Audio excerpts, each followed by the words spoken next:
Hey you! You're watching a clip from the DynamiteGizmo Podcast. This is not the full episode, but if you want to see the full episode, make sure to click the link in the description. And remember, like, comment, subscribe. Do it now! Here's the clip.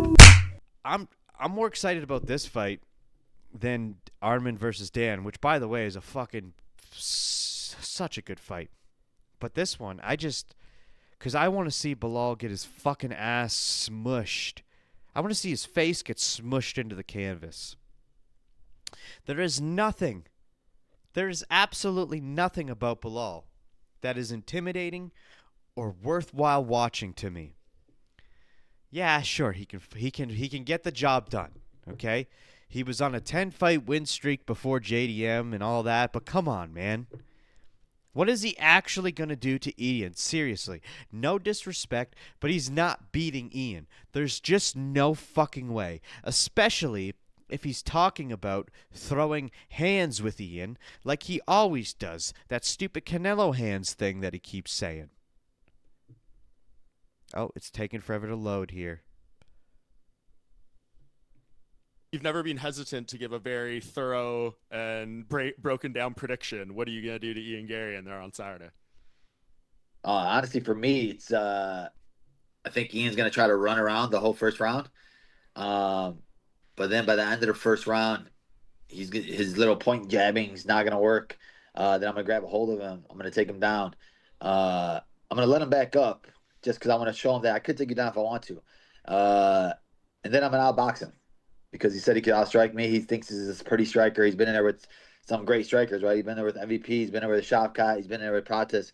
And none of them guys finished him. So for me, it's finishing him on the feet and then reminding everybody who I am. Damn, I mean, that would be a hell of a statement, but what does it do here? I mean, obviously the elephant in the room, Islam is now the champion. Does this change your future plans here? I know you've talked about maybe middleweights, like, is that in play? Or what do you think the victory, if you get it the way you want to, what does this all mean? I mean, we're looking at Jake Paul. No, I'm messing with you. For myself, it's only focusing on one guy, man. I don't want to look past anybody. I'm only looking at Saturday. Shut up, man. What are you talking about, bro? You know, everybody looked past, right? I don't know. We'll see. He's not beating Ian Garry. Whoops. I accidentally closed my webcam. My bad. Let's get that back up and running. Ah, glorious webcam. My bad. Belal has zero aura.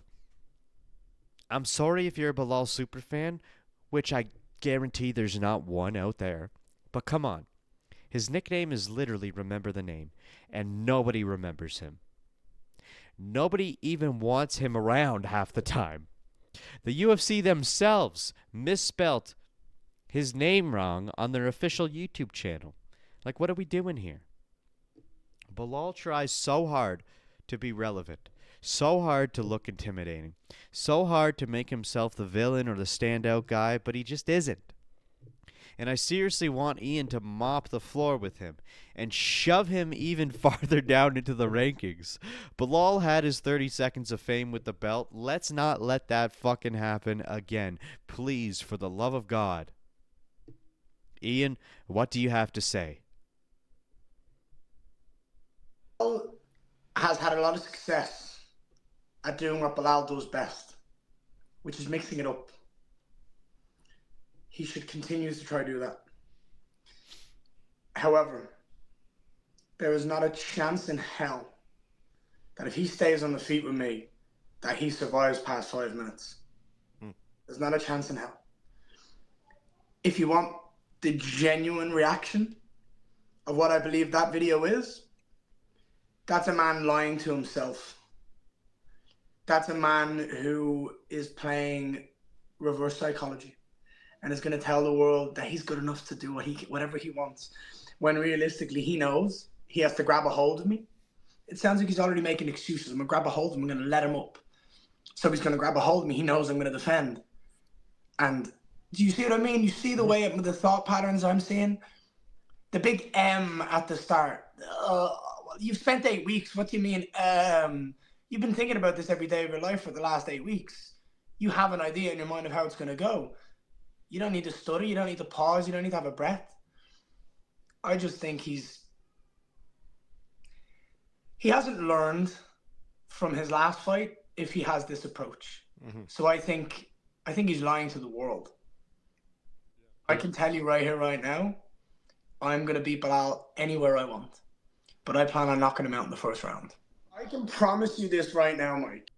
If he shows up and tries to box me, he won't land a single punch. That's my promise to you right now.